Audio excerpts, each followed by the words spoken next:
তো আল্লাহ বললেন, আফালা ইয়ানজুরুনা ইলাল ইবিলি কাইফা খুলিকাত। উটকে কিভাবে আমি তৈরি করলাম এটা একটু দেখতে পারে না ওরা? আরে উটের দিকে তাকালেই তো ওরা উটের মালিক আমি আল্লাহরে খুঁজে পাবে।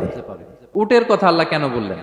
উট হচ্ছে এমন আজীব একটা প্রাণী যেটা প্রাণী বিজ্ঞানীদেরকে হয়রান করে দিয়েছে। আল্লাহু আকবার, আপনি অবাক হবেন উটের যে ফিচার আল্লাহ তাআলা দিয়েছেন। প্রাপ্তবয়স্ক একটা উট একসাথে 200 লিটার পানি খেয়ে ফেলতে পারে, এবং ওটের পেটের ভিতরে একটা স্পেশাল ওয়াটার চেম্বার আছে, ওই চেম্বারে রেখে দেয়, যখন লাগবে ওইখান থেকে নিয়ে নিয়ে বেঁচে থাকে।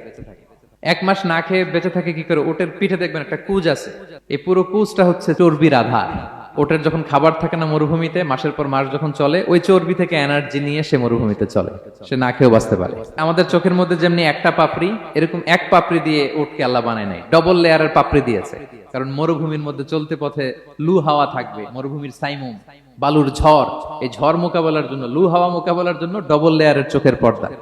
একটা পর্দা ফেলে রাখে আর একটা খুলে সে হাঁটতে থাকে, তার কিছুই হয় না। সুবহানাল্লাহ। আমাদের 98 ডিগ্রি ফারেনহাইটের স্বাভাবিক তাপমাত্রা, তাই না? 99 ডিগ্রি হলে আমাদের জ্বর, 100 ডিগ্রি হলে জ্বর, 101, 2 সর্বোচ্চ আমরা সহ্য করতে পারি। এর বেশি যদি হয়, 103 ডিগ্রি হলে বেহুশ হয়ে যায় মানুষ। 4 ডিগ্রি হলে আমাদের দেহের ভেতরে যে কোষগুলো আছে এগুলো মরে যায়। কিন্তু একটা উট মরুভূমির তাপমাত্রায় প্রতিদিন 104 ডিগ্রি 5 ডিগ্রি তাপমাত্রা সহ্য করে খুব স্বাভাবিক উট চলতে পারে, তার কিছুই হয় না। এবং মরুভূমির মধ্যে যে ক্যাকটাস আছে, গুলমলতা, বড় বড় কাঁটা জাতীয় গাছ, যেই কাঁটা পৃথিবীর কোনো প্রাণী খেতে পারবে না, কিন্তু একটা উট অনায়াসে খেয়ে ফেলতে পারে। উটের জিহ্বাকে এবং পাকস্থলীকে আল্লাহ এমন স্পেশালি মেড করেছেন, যত কাঁটা দিবেন খেয়ে সাবার, ওর কিছুই হয় না। সুবহানাল্লাহি বিহামদিহি।